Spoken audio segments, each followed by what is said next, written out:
Hey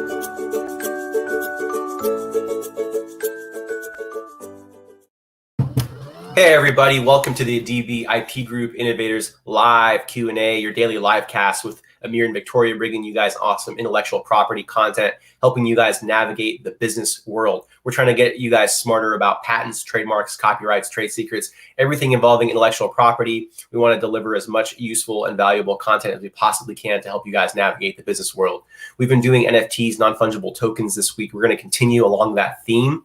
Today, in particular, we're going to be looking at CryptoKitties. So I'm going to show you guys how to find a CryptoKitties mark and show you guys the marks that they were able to obtain and that are actually registered. So before we get into that, I just want to give you guys a quick background as to what CryptoKitties is, and then we'll go into the actual trademark site and I'll show you guys how they protected their brand with trademarks. So first things first is we'll go to CryptoKitties.com just so you guys can get a quick sense of what this is. So basically, it's a way to collect and trade these CryptoKitties, these collectible items over blockchain, and they're bred and they're traded, and they're actually you can purchase them. So super interesting. Again, this is a class of non-fungible tokens, just like the NBA Top Shots that we did yesterday. So I wanted to continue that theme and give you guys more intel on NFTs and how the trademark system is used to protect various NFT spin-off companies that are being developed and NFT products that are being developed as well.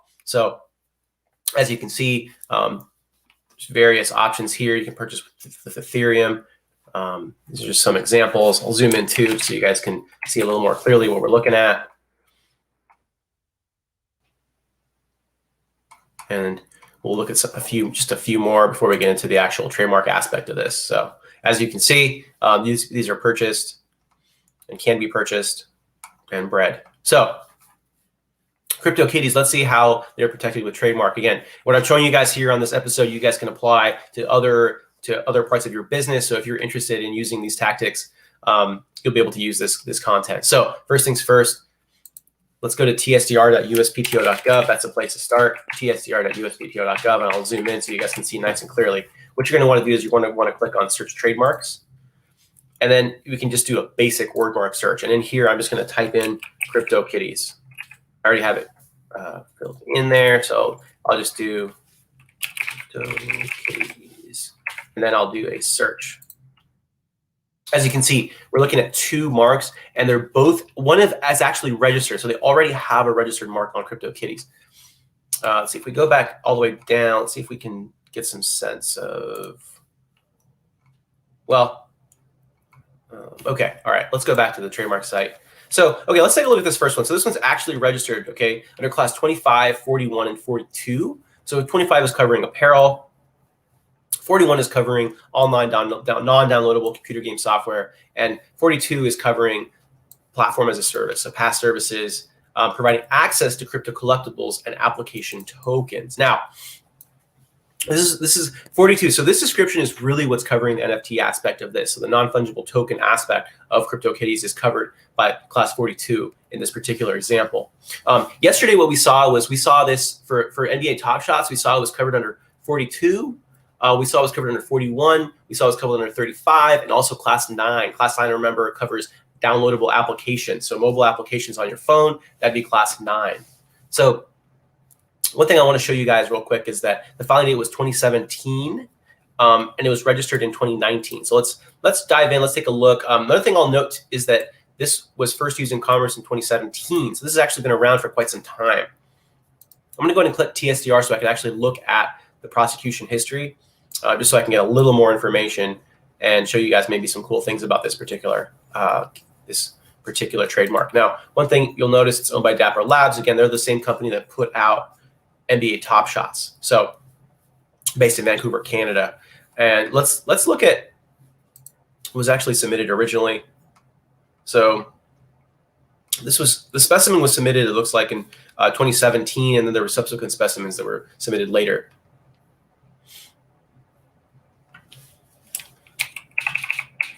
As you can see, this was the actual specimen that was submitted back during the original filing. And again, they went under multiple classes, so there's actually multiple specimens. So there's the shirt right here. Now I'm going to zoom back in so you guys can see nice and clearly. It looks like prosecution history, there was some divisions, but ultimately this certificate was registered and issued covering class 25, class 41, and class 42. So this is the original trademark on CryptoKitties, as you can see here.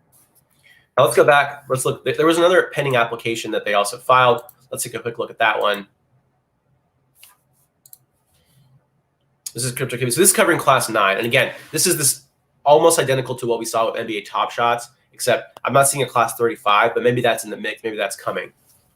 But again, downloadable computer game software, and then also downloadable software in the nature of the mobile application for providing access to crypto collectibles. So there's your crypto collectible application token. So this is your NFT part.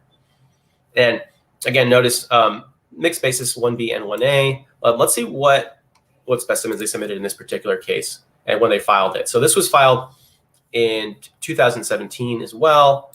And this one looks like, let's see, it looks like they submitted extensions because I see. So they filed initially, it looks like, probably, what this probably indicates to me, if I'm looking at this, is that, oh, so they did have, it looks like, okay, so they did file under 1A, and they did submit a specimen early on. Let's see the specimen that they submitted.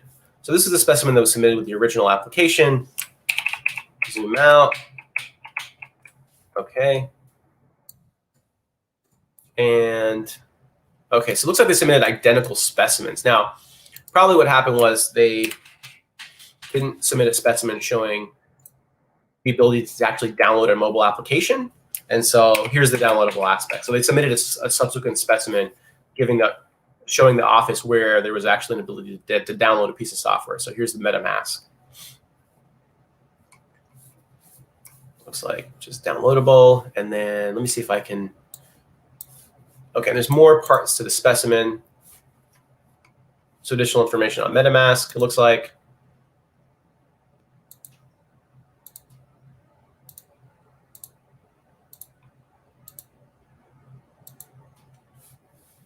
So that looks like, and then it looks like there was subsequent specimens submitted afterwards. Let's take a look at this specimen.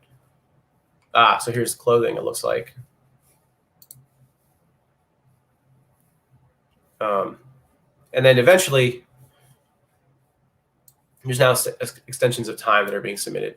And these extensions of time are giving them additional time to file an actual specimen showing use of, let's see what it was allowed for. So it looks like, so this is to show downloadable software. So it looks basically what happened was that they were in the situation where their specimens were not accepted. And so they amended to, they divided. That's what happened. So they divided the application. So pretty interesting. So it looks like the 038 application was the original application that we saw initially. Here's his 038. Okay. So that's CryptoKitties. Again, looks like they're pursuing class 9, which is downloadable software, and they already have class 25 covering clothing, and class 41 and class 42. Class 42 is covering platform as a service. Class 41 is covering non-downloadable sites. So non-downloadable computer game software, class 41. So that's CryptoKitties, and again, filed back in 2017, first use back in 2017. So this has been around for quite some time. Hope you guys find this content useful. Again, we wanted to provide you more additional content on non-fungible tokens, NFTs, since they're so hot and popular right now. We're going to continue this theme for a little bit longer, just so that we can provide more useful content and more useful information and intel on this very, very burgeoning field in the space of blockchain. So if you guys have specific questions about intellectual property that you want covered, please send your questions to victoria@adibiip.com. Send her your ideas, your feedback, your comments, questions. We'll get them answered on the show. Trying to create as much useful content as we possibly can for you guys. Also, we have a community number, so please feel free to text me at 415-943-5193, 415-943-5193. We'd love to have you in our text community. Send me your questions, your feedback, your comments, ideas for shows. I'll get your questions answered and hopefully get your content on our show. Again, we're trying to create useful content that applies to your guys' business. So we're always looking for good feedback. Thanks so much for watching. Again, this is episode number 141. Really appreciate you guys tuning in and looking forward to seeing you guys tomorrow for episode number 143.